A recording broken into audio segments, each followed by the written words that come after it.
December 16, 1944, somewhere along the frozen edge of the Ardennes. The forest stands silent, the air thick with fog. Snowflakes drift between blackened tree trunks, falling on helmets dusted white by the night's frost. German officers huddle near a makeshift command post, a few lanterns glowing dimly beneath camouflage netting. Their breath hangs in the air as they listen. From far to the west, a low rumble rolls across the hills. It sounds like thunder. One captain lowers his binoculars, frowning. "It's the Panzers," someone mutters, almost hopeful. Reinforcements, perhaps, the long-promised armor that would break the deadlock. The men glance toward the horizon, where the sky flickers faintly with light. The ground trembles under their boots. Another rumble. Deeper now, more insistent. But the pattern is wrong. It isn't the steady grind of tank treads. It's rhythmic, mechanical, alive. Moments later, the first shell lands a mile away. The forest shudders. Another follows, closer this time. Then a dozen more, whistling through the fog. The captains realize too late what the thunder really is. Not reinforcements, not weather, but the opening salvo of an American artillery storm. By the winter of 1944, the German army was fighting on borrowed time. The summer's disasters in Normandy had torn open the Western Front. Operation Cobra, the Allied breakout, shattered what was left of the Wehrmacht's defensive cohesion. Town after town in France fell to the relentless push of American armor, while British and Canadian units swept up through the north. What had once been Hitler's dream of fortress Europe now lay in ruins. The great Panzer divisions that had terrorized the continent were bleeding dry. Fuel was scarce, ammunition was rationed, and yet in Berlin, the orders were the same. Hold every line, counterattack, and wait for a turning point that would never come. As the Allies advanced toward the German border, they faced a new challenge. The West Wall, known to the Allies as the Siegfried Line. It was a vast network of bunkers, dragon's teeth, and minefields stretching hundreds of kilometers. On paper, it promised to be an impenetrable barrier. In reality, it was manned by exhausted troops, old men, young boys, and remnants of shattered divisions pulled from France. Still, Hitler's generals insisted the Reich could stabilize here. Behind the concrete and steel, they imagined time. Time to rebuild, to reorganize, to strike back. The officers in the field clung to that hope. They believed reinforcements would come. They always did, once. But across the lines, something far more decisive was unfolding. A transformation of warfare itself. The Americans had mastered the science of artillery. Since Normandy, their gunners had learned to coordinate fire with frightening precision. Forward observers, crouched in church towers or forest edges, relayed exact grid coordinates by radio. Whole batteries could shift their aim within minutes, overlapping their fire until an area was erased from the map. Artillery wasn't just a support weapon anymore. It was the backbone of Allied operations, the invisible force that broke every German counterattack before it began. At the same time, weather and terrain shaped both armies' expectations. The Ardennes region, dense forest, rolling hills, narrow roads, had lulled many into thinking large offensives were impossible there.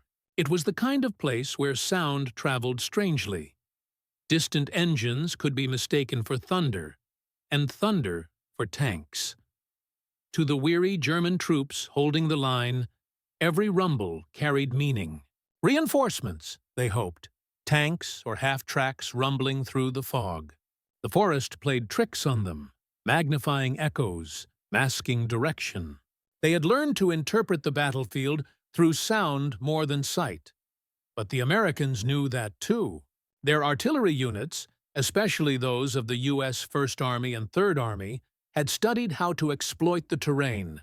Shells fired into forested areas caused secondary explosions, tree bursts, raining splinters and shrapnel in deadly cascades. To the men beneath, it was as if the forest itself was attacking. In December 1944, as the German High Command prepared its last great gamble, the Ardennes offensive, known later as the Battle of the Bulge, frontline officers were trapped between illusion and reality. They were told that relief columns were on their way, that the Reich's last reserves were gathering for a decisive strike. And when they heard distant thunder in the morning mist, they believed it. That moment of faith, of fatal misjudgment, was born from months of chaos. After Normandy, German communications had collapsed into a tangle of delays and improvisation. Field radios malfunctioned. Wires were cut by shellfire. Reports often arrived hours late, sometimes days. Orders were based on assumptions, not facts. A captain in a forward post might hear engines and assume they belonged to friendly armor. A general miles away might believe his orders were being carried out, when the unit he commanded no longer existed. This disconnection between what the Germans thought was happening and what was actually unfolding would define the closing months of the war. It was a war of sound and shadow, of echoes mistaken for salvation. And on that cold December morning, as distant thunder rolled across the snow, those illusions met their end. The Ardennes, a region of dense pine forests and narrow, winding roads straddling the borders of Belgium, Luxembourg, and Germany. Its hills and ravines made it one of the most deceptive battlefields of the Second World War. To generals staring at maps, it appeared calm, almost peaceful. But, for the men in the trenches, it was a maze of mist, silence, and sudden death. By late 1944, German intelligence believed the Allies would not risk a major offensive in such terrain. The weather was too harsh, the ground too frozen, the roads too few. That miscalculation became both their cover and their curse. For while the Wehrmacht prepared to attack through those same forests in its last desperate counteroffensive, the Americans had already turned the region into a network of observation posts and pre-registered artillery zones. Every ridge, road, and river crossing had been plotted. Each likely assembly point for German armor was assigned a set of grid coordinates. Allied engineers had surveyed the region months earlier. Their maps were frighteningly detailed, down to church spires, bridges, and even haystacks. To an American artillery commander, the battlefield wasn't a foggy forest. It was a vast, invisible chessboard. The secret to their efficiency lay in coordination. American units had perfected fire direction centers, small, mobile command hubs that could receive reports from forward observers and instantly compute firing data for multiple batteries. Using slide rules, protractors, and field telephones, these teams turned raw coordinates into destruction. The system allowed dispersed batteries, sometimes miles apart, to converge their fire on a single target within seconds. What sounded like distant thunder to German troops was, in truth, mathematics and discipline at work. The Germans, meanwhile, were fighting a different kind of war, one built on improvisation. Their artillery was still dangerous, but their logistics were crumbling. Shortages of ammunition, fuel, and transport meant that many guns stood idle. Commanders had to choose carefully which positions were worth defending and which they would abandon. Often, decisions were made too late. Still, they clung to the belief that reinforcements were coming. They had to. Rumors spread through the ranks. Whispers of Tiger tanks gathering to the east, of new jet aircraft soon to dominate the skies, of a fresh counterstroke that would throw the Americans back to the sea. These fragments of hope kept exhausted soldiers at their posts, shivering in their foxholes, staring through the fog toward sounds they prayed were friendly engines. In reality, the Allies' advantage was not in armor or numbers alone. It was in science.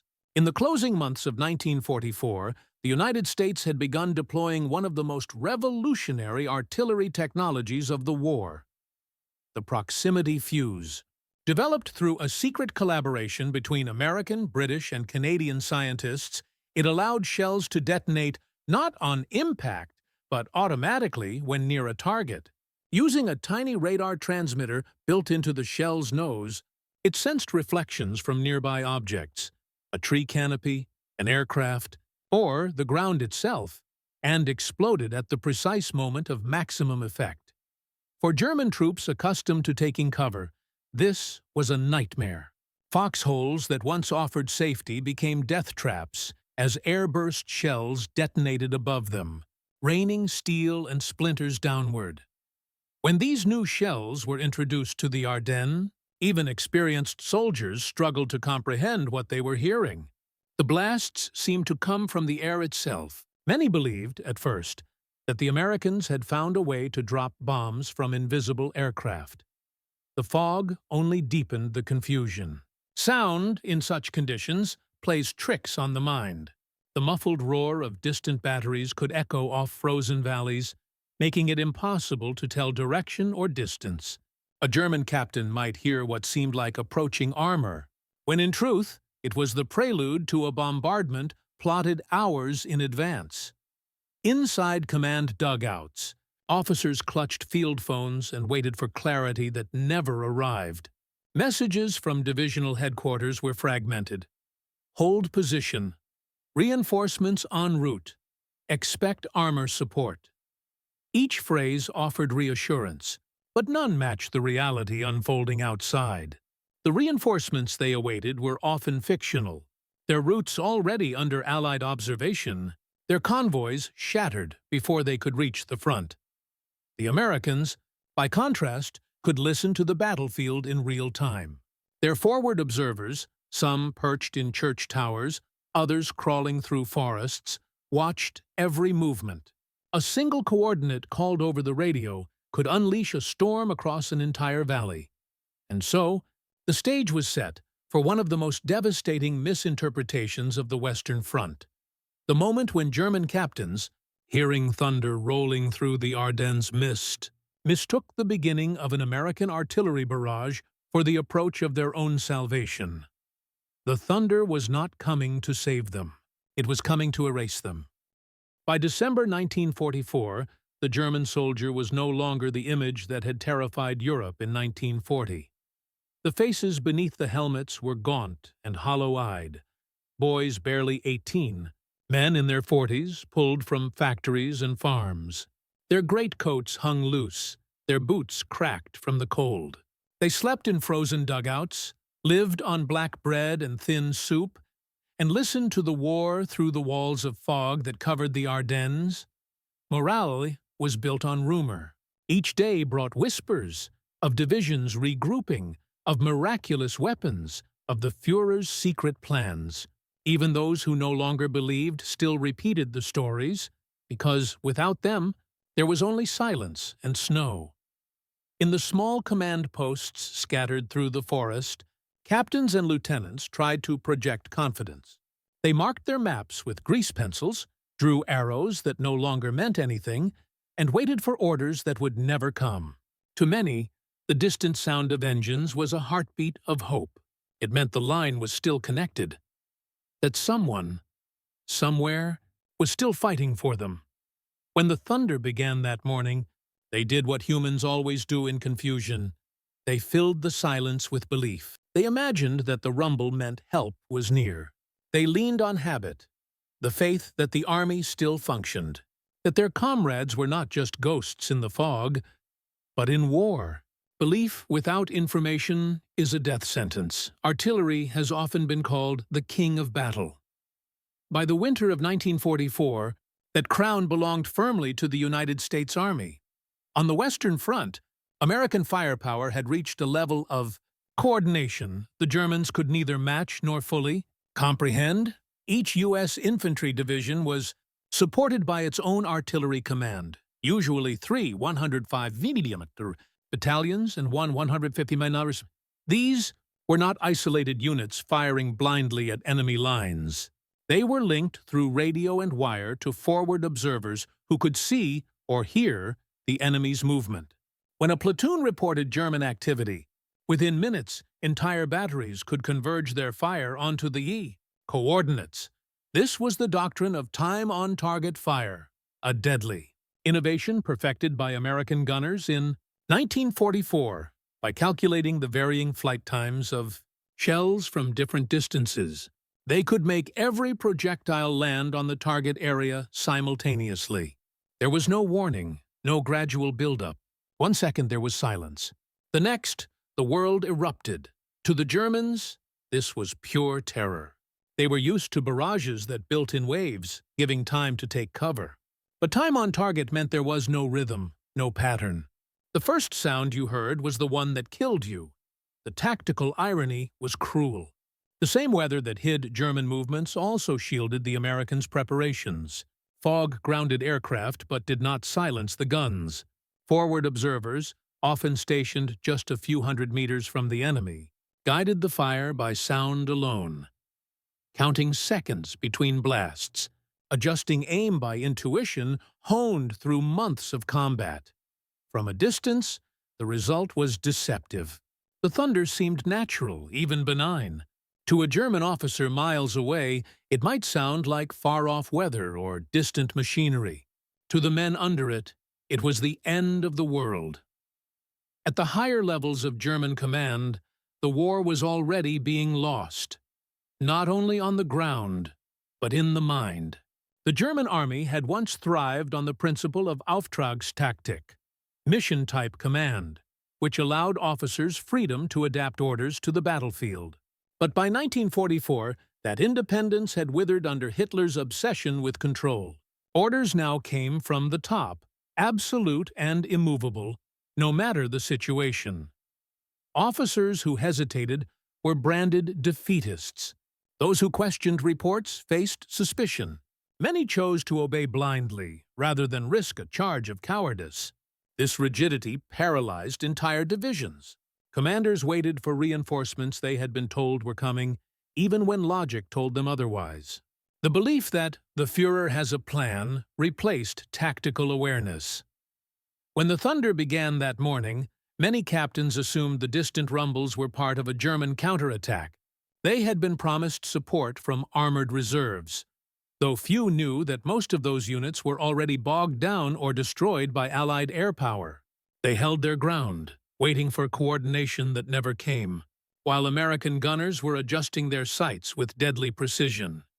In several instances recorded after the war, German officers later admitted they had delayed withdrawal orders because they believed the sounds meant help was near. Their hesitation turned defensive positions into death traps. By the time realization dawned, when the first shells landed within their perimeter, it was already too late to move men or equipment. Radios were destroyed in the opening salvos. Wires snapped. The fog swallowed all sense of direction. It was a collapse not of courage, but of command. In that moment, discipline, once Germany's greatest weapon, became its undoing. The fog, the sound, and the waiting all converged into a single truth. What the Germans mistook for hope was, in fact, the sound of their destruction beginning. And behind that thunder lay more than human error. It was the echo of technology, precision, and the cold efficiency of modern war. By the end of 1944, technology had reshaped the very sound of war. The thunder that rolled across the Ardennes was not just noise. It was a symphony of calculated destruction. Each blast was the result of science meeting precision. Range tables, barometric pressure readings, wind corrections, fuse timing, and elevation data, all scribbled in notebooks by men who never saw their targets. Among these innovations, none symbolized American superiority more than the VT fuse, the proximity fuse. It was one of the most closely guarded secrets of the Allied war effort, second only to radar and the atomic bomb. Traditional artillery shells exploded on contact or after a set delay. But with the VT fuse, detonation occurred automatically when the shell came within a certain distance of a target. Inside each round was a miniature radio transmitter and receiver. When the emitted signal bounced back off an object, whether a tank, a tree, or the frozen ground, the circuitry triggered the explosion. The effect on the battlefield was catastrophic. Instead of shells burying themselves harmlessly in mud or snow, they burst in mid-air, scattering steel fragments in a wide cone over exposed positions. In the forests of the Ardennes, where tree cover was thick and visibility low, the fuse turned every canopy into a ceiling of death. For the German infantry, who had once relied on foxholes and dugouts to survive barrages, there was suddenly nowhere to hide. Even the sound of incoming shells changed. Veterans later described the eerie, rising whistle followed by a flat, cracking detonation.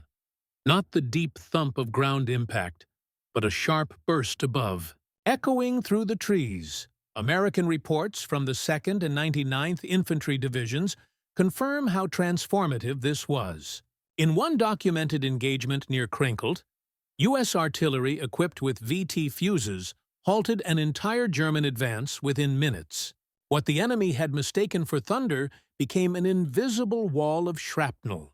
When the firing stopped, the snow was littered with torn equipment, splintered trees, and silence. Technology had made nature itself a weapon. The sky, once neutral, had turned hostile. To the Americans, artillery was not chaos. It was coordination. Each gun, each shell, each explosion had purpose.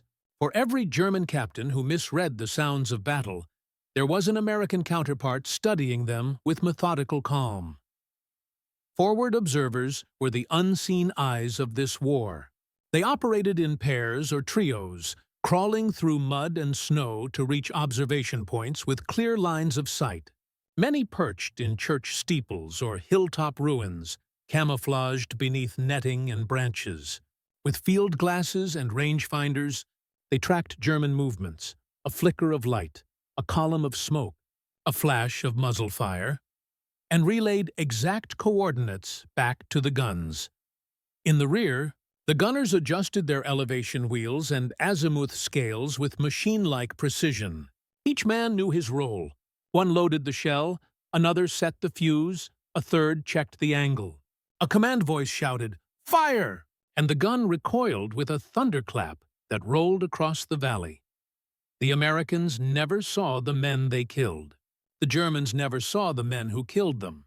It was an exchange of sounds, calculation against confusion, discipline against desperation. In interviews conducted after the war, American artillery officers often described a grim respect for the German soldiers they faced. They knew their opponents were skilled, brave, and often tragically uninformed. One officer from the 4th Infantry Division recalled hearing German radio chatter intercepted mid-battle. Frantic calls for reinforcements that no longer existed. "We could hear their panic," he said. "They thought the tanks were coming, but it was just us." This was the paradox of the artillery war, a clash where human faces vanished, replaced by voices, echoes, and vibrations in the earth. The Germans waited for help that would never arrive. The Americans listened to the same signals and turned them into targets. The psychological toll of artillery is unlike anything else in warfare. Infantrymen can fight what they can see: a tank, a bunker, another man with a rifle. But artillery strips away visibility, control, and meaning. It kills from nowhere. It turns time itself into terror. The endless waiting between shells, the uncertainty of whether the next blast will be yours. In the Ardennes, the forest amplified that fear. Every branch crack, every gust of wind could sound like an incoming round. Soldiers developed what later generations would call shell shock. Trembling hands, frozen stares, minds numbed by anticipation. The Germans called it granite fever, shell fever. It spread like an invisible contagion.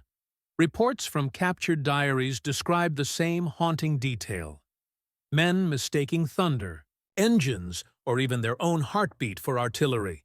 One entry, recovered near Elsenborn Ridge, reads, "The ground shakes. It must be our tanks. The sound comes closer, but there is no movement, no engines, only the air trembling. I think it's the Americans again. What made it worse was hope. The belief that the noise might mean salvation delayed action. It kept men standing when they should have been hiding. It made officers hesitate before ordering retreat. The human brain prefers comfort, even false comfort, over the terror of truth. When the first shells finally landed, that fragile illusion shattered. The noise that once seemed distant became deafening. Earth and snow erupted. Men screamed orders that could not be heard. Within minutes, entire command posts were reduced to fragments.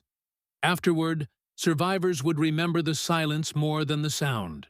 The stillness after the barrage, when the fog settled again and the forest seemed to hold its breath. In that silence, the lesson of modern war was written. The enemy you fear most may not be the one you see, but the one you mishear. That misunderstanding, that single moment when thunder was mistaken for armor, was not just a tactical error. It was the collision of technology, faith, and fear in the last winter of the Third Reich. And from that confusion rose the moment that would decide everything, when the first American shells found their mark. The thunder grew louder. It rolled over the ridges and through the valleys like a rising storm. To the German captains in their command dugouts, it still sounded like armor. The deep, rhythmic pulse of tank columns approaching from the east. For hours, they had been waiting for those reinforcements, promised Panzer units that were supposed to break the stalemate and push the Americans back toward the Meuse. Their field telephones crackled with fragmented updates. Columns delayed, fog slowing progress, hold position until contact. And so, they waited. The fog was thick enough to hide entire divisions. The air was dense and still, absorbing light, muting color. Snow covered the earth in a white silence broken only by that distant rumbling. Some officers stepped outside their shelters, scanning the tree line, straining to see movement. What they saw instead were flashes, faint, rhythmic, distant. They mistook them for tank muzzle flashes, the reflection of friendly guns. Moments later, the truth arrived. The first American shells landed just beyond the forward line, timed perfectly, spaced evenly. Then came the second wave, walking forward with mechanical precision. Within minutes, the barrage expanded into a full-scale bombardment. The entire forest seemed to erupt at once. Branches exploded. Earth lifted in sheets. The air filled with splinters and smoke. The low rumble that had once promised salvation was now a storm of steel. Inside the German positions, chaos took hold. Field telephones went dead as the first rounds severed cables. Commanders shouted orders into the din, their voices swallowed by the blasts. Men scrambled for cover, dragging machine guns, clutching radios, diving into foxholes, only to find no safety. The proximity-fused shells detonated above them, raining fragments downward in a deadly cone. Those who survived the first seconds pressed their faces into the frozen earth, ears ringing, lungs choking on cordite and soil. One survivor later described it. It was as if the sky was exploding. You could not tell where it began or ended, only that the air itself wanted to kill you. The Americans had planned this barrage meticulously. Across the valley, dozens of guns, 105s, 155s, and even the heavier 8-inch howitzers, fired in synchronized waves. Fire direction centers had computed every angle, ensuring that each shell arrived within seconds of the others. The effect was overwhelming. The sound was no longer a series of explosions, but a continuous roar. From the American side, the gunners could see the distant horizon flickering like lightning through the fog. They fired, adjusted, fired again. Methodical, relentless. Their forward observers, positioned on high ground near Elsenborn Ridge, reported, "Rounds on target. Adjust left 50. fire for effect. And so they did. For the Germans, there was no rhythm to escape. The shells came from every direction, the timing unpredictable, the impact unrelenting. Trenches collapsed, mortars overturned, ammunition boxes detonated where they lay. The wounded screamed for medics who could not reach them. Officers tried to signal for artillery support of their own, but their guns were already destroyed or out of range. The German counter-battery fire that once had matched the Allies, blow for blow, was now reduced to sporadic, desperate shots, blind guesses through the fog. One captain, whose unit had been awaiting tank reinforcements, finally realized the truth as a shell burst above his command post. He shouted to his men to withdraw, but the order never left his lips. A second round struck a nearby tree, sending splinters through the air like arrows. The entire position disappeared in a shower of snow and debris. Within 20 minutes, the German line was broken. Not by infantry, not by tanks, but by artillery alone. The bombardment rolled forward like a physical wave, pushing survivors deeper into the forest, severing units from one another. Radios fell silent. Maps burned in fires meant to keep hands from freezing. The irony was absolute. The reinforcements they had waited for, the rumble they had mistaken for help, had been the harbinger of their destruction. American gunners would later write in their logs, "Commenced firing 0615 hours. Enemy resistance ceased 0640. 25 minutes. That was all it took.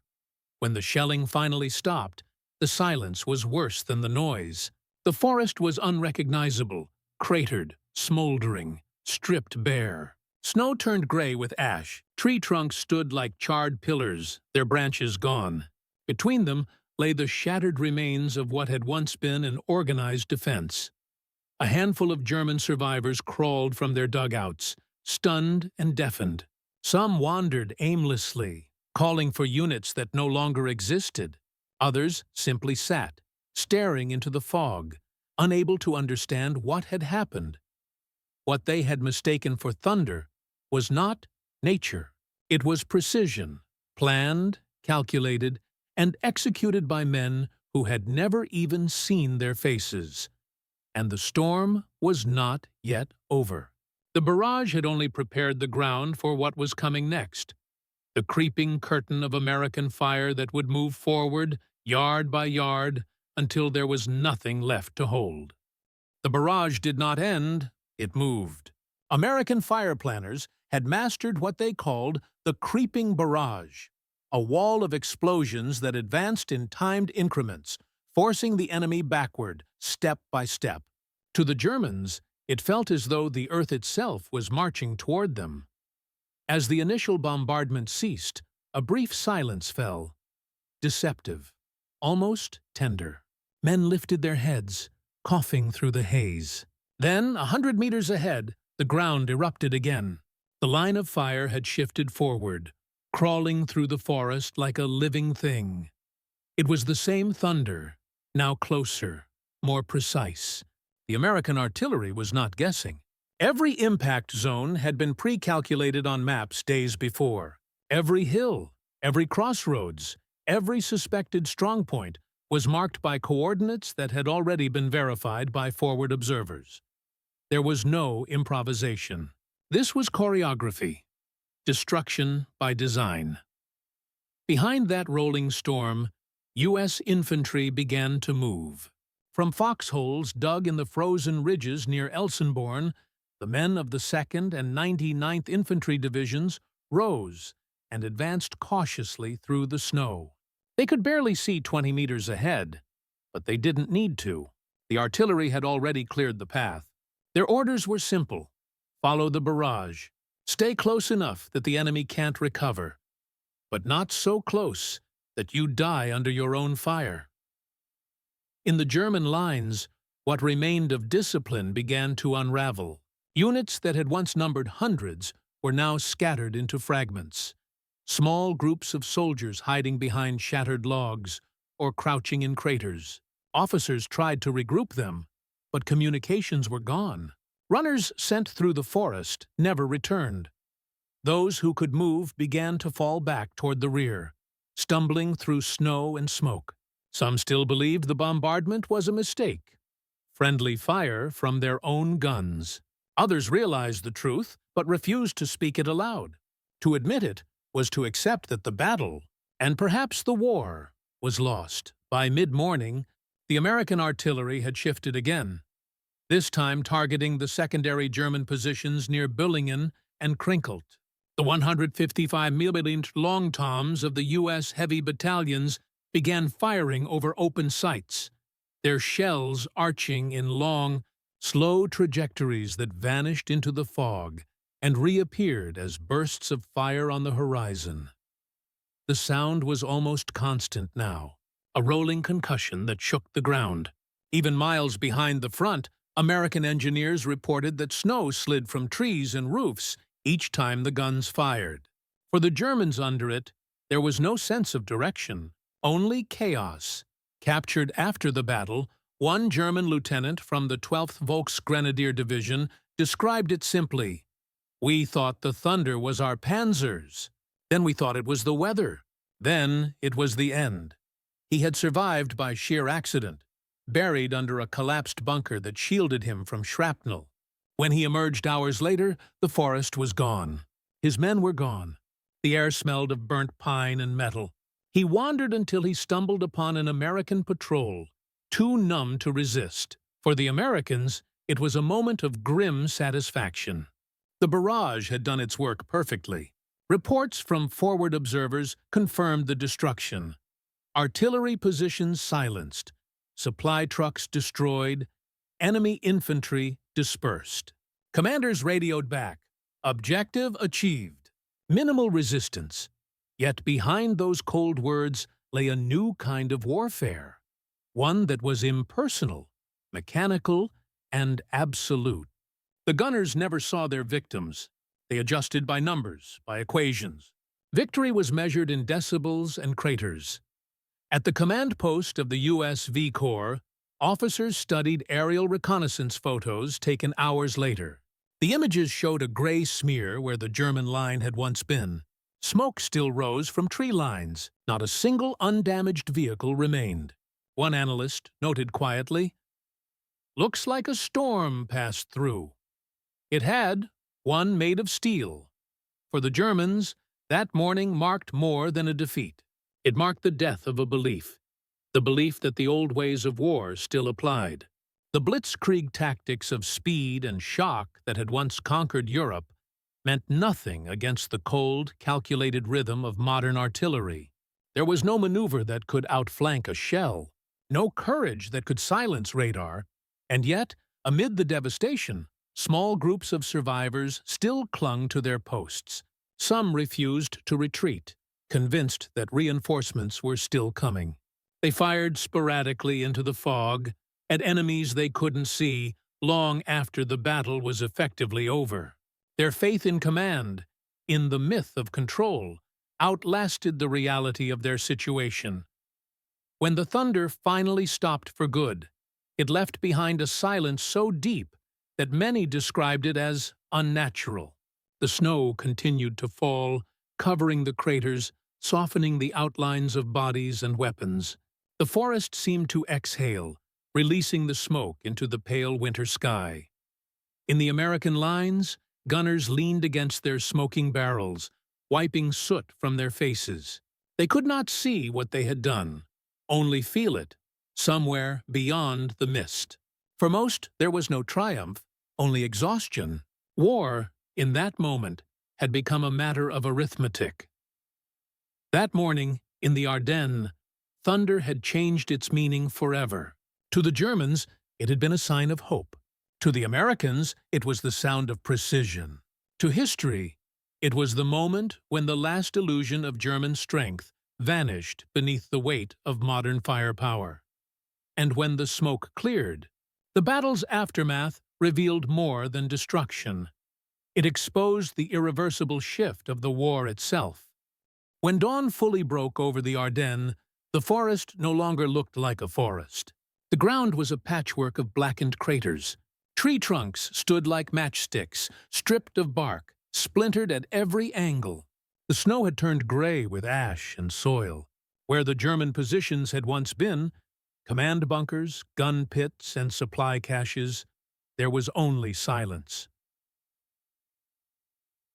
American patrols moved cautiously through the wreckage. The smell of cordite lingered in the air, mixed with the faint, sweet odor of pine. Here and there, the frozen ground had cracked open from the concussions. Pieces of helmets and rifles protruded from the ice. The first prisoners began to emerge, stunned, soot-covered figures with blank expressions. Some held white cloths. Others simply raised their hands, too numb to speak. A few hours earlier, these men had waited for their panzers. Now they were waiting for mercy. Reports began to flow back to U.S. headquarters near Elsenborn Ridge. The V-Corps intelligence section confirmed that several German divisions, notably the 277th Volksgrenadier and 12th SS Panzer units, had been effectively neutralized in the sector. Forward observers estimated that entire companies had been obliterated before they could even reposition. It wasn't a battle of movement anymore. It was a battle of endurance. And the Germans had run out of time. American artillery officers gathered their data after the barrage. They counted the rounds. Over 20,000 shells fired in less than 3 hours, coordinated across more than 100 batteries. Each gun crew had executed its fire plan with clockwork precision, often adjusting by mere seconds. For the soldiers who pulled the lanyards, it was an exercise in discipline. For those on the receiving end, it was annihilation. Aerial reconnaissance from the 9th Tactical Air Command later confirmed the scale of damage. Transport columns overturned, tanks blackened by near misses, bodies half buried in snowdrifts. In some areas, German dead outnumbered the living 5-1. In a captured German field diary found days later, a surviving corporal had written only a single line: "The sky fell down." That description spread quickly among American troops. It was repeated quietly at mess tents and command posts, as if trying to make sense of what they had witnessed. The U.S. infantrymen who advanced after the barrage didn't feel victorious. They felt awed, even disturbed. Many had fought in Normandy, in the Hurtgen forest, in the hedgerows of France, but none had seen destruction on this scale, so sudden and so complete. The Elsenborn Ridge, once just a line on the map, became the symbol of resistance that broke the German offensive. The artillery units stationed there, particularly the 2nd Infantry Division's 15th Field Artillery Battalion and supporting heavy groups, were credited with halting the enemy's northern advance. American commanders called it the turning of the tide. German officers, captured later, called it the Wall of Fire. The German High Command began to grasp the consequences almost immediately. Reports reaching General Feldmarschall Walter Model's headquarters painted a bleak picture. Shattered communications, missing regiments, and the loss of heavy guns that could not be replaced. The armored spearheads that were supposed to exploit breakthroughs in the north found themselves cut off from artillery support and low on fuel. The Grand Offensive, Hitler's last gamble in the West, had met its immovable obstacle not in men, but in mathematics.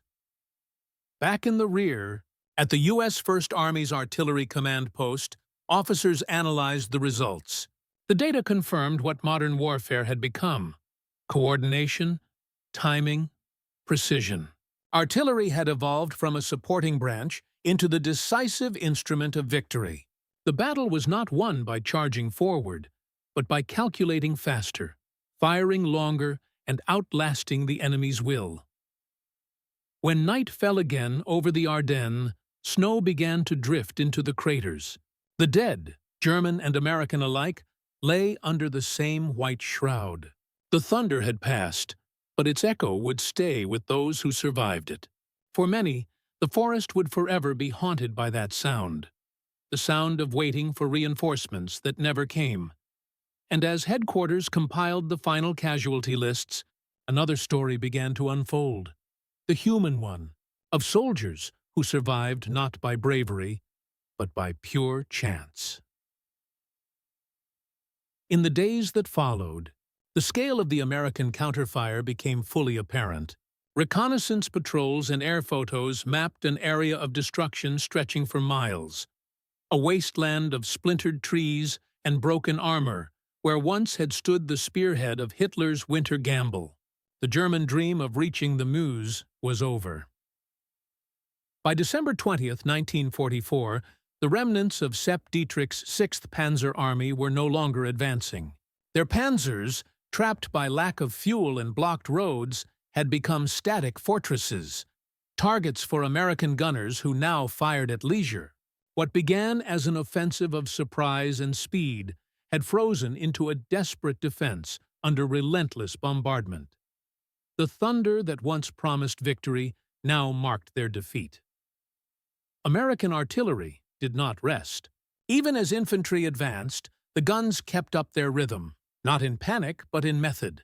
At dawn, the 155 mm howitzers of the 303rd 3rd and 558th Field Artillery Battalions resumed firing.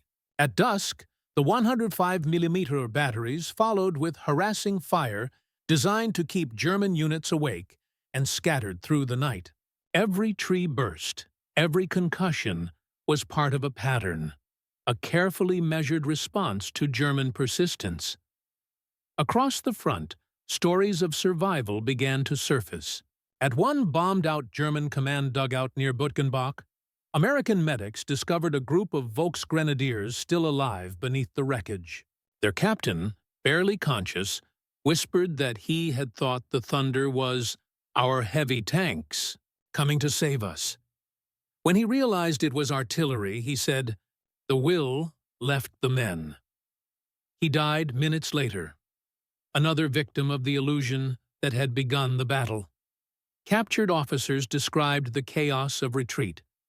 Orders transmitted through broken radios, units colliding in the dark, horses bolting as shells exploded nearby. Fuel convoys were lost, bridges destroyed, and supply chains severed. Entire battalions disappeared into the snow without a single shot fired in return.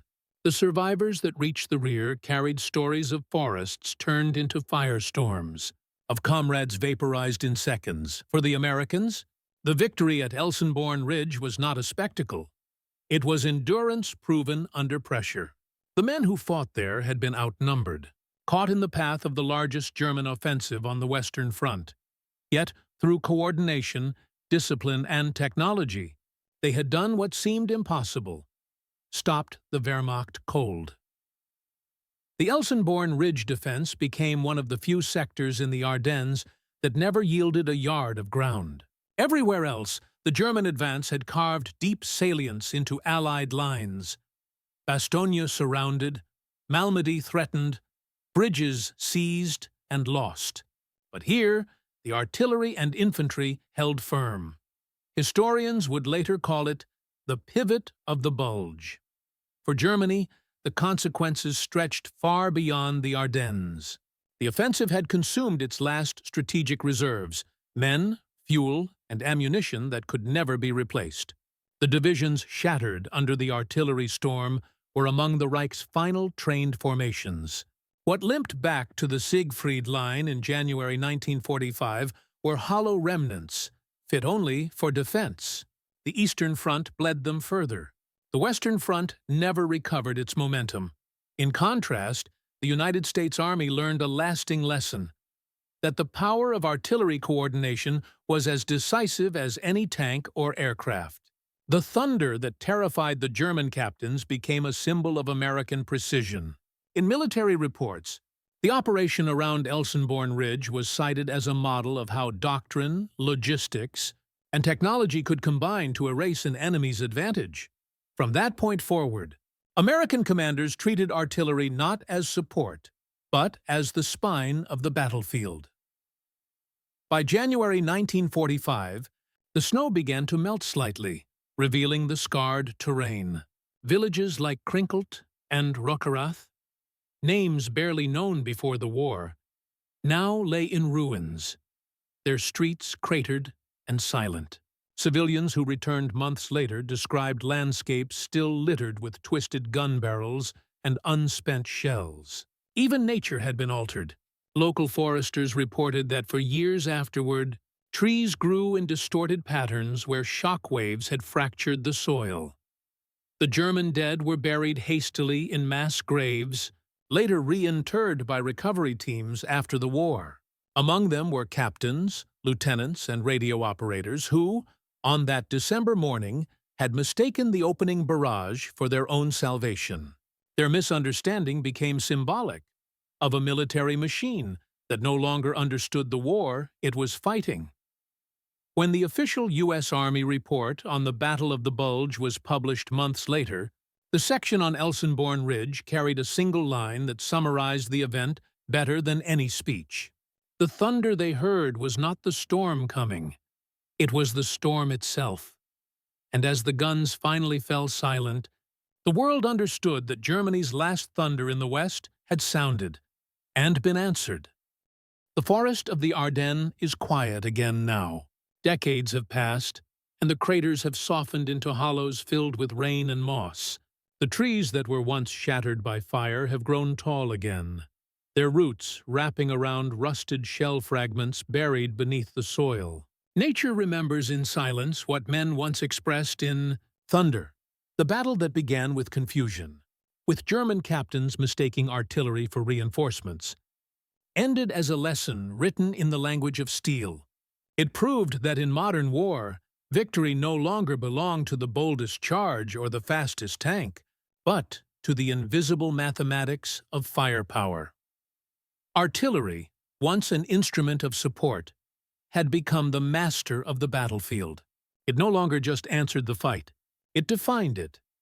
For the Germans, the thunder they heard that December morning was the sound of an empire collapsing under its own illusions. The belief that sheer will could defy industrial might. For the Americans, it was proof that discipline, precision, and coordination could overcome surprise. Between them lay the new face of warfare. Impersonal, mechanized, absolute. The men who fought in those woods rarely spoke of glory afterward. Many described the noise more vividly than the victory. The earth trembling, the air shaking, the sound that never seemed to end. Some said that after the war, when storms rolled across the sky, they still felt the same vibration in their chest. And for a moment, they were back in the Ardennes. History remembers great offensives and famous generals, but in that frozen forest, it was the unseen gunners, crouched beside their weapons, who changed the course of the war. Their aim, their timing, their calculation, those things turned thunder into a weapon and broke the last offensive Germany would ever mount in the West. The storm passed, but its echo shaped the modern battlefield for generations to come. And somewhere in that quiet forest, beneath the snow and roots, the fragments of that day still lie.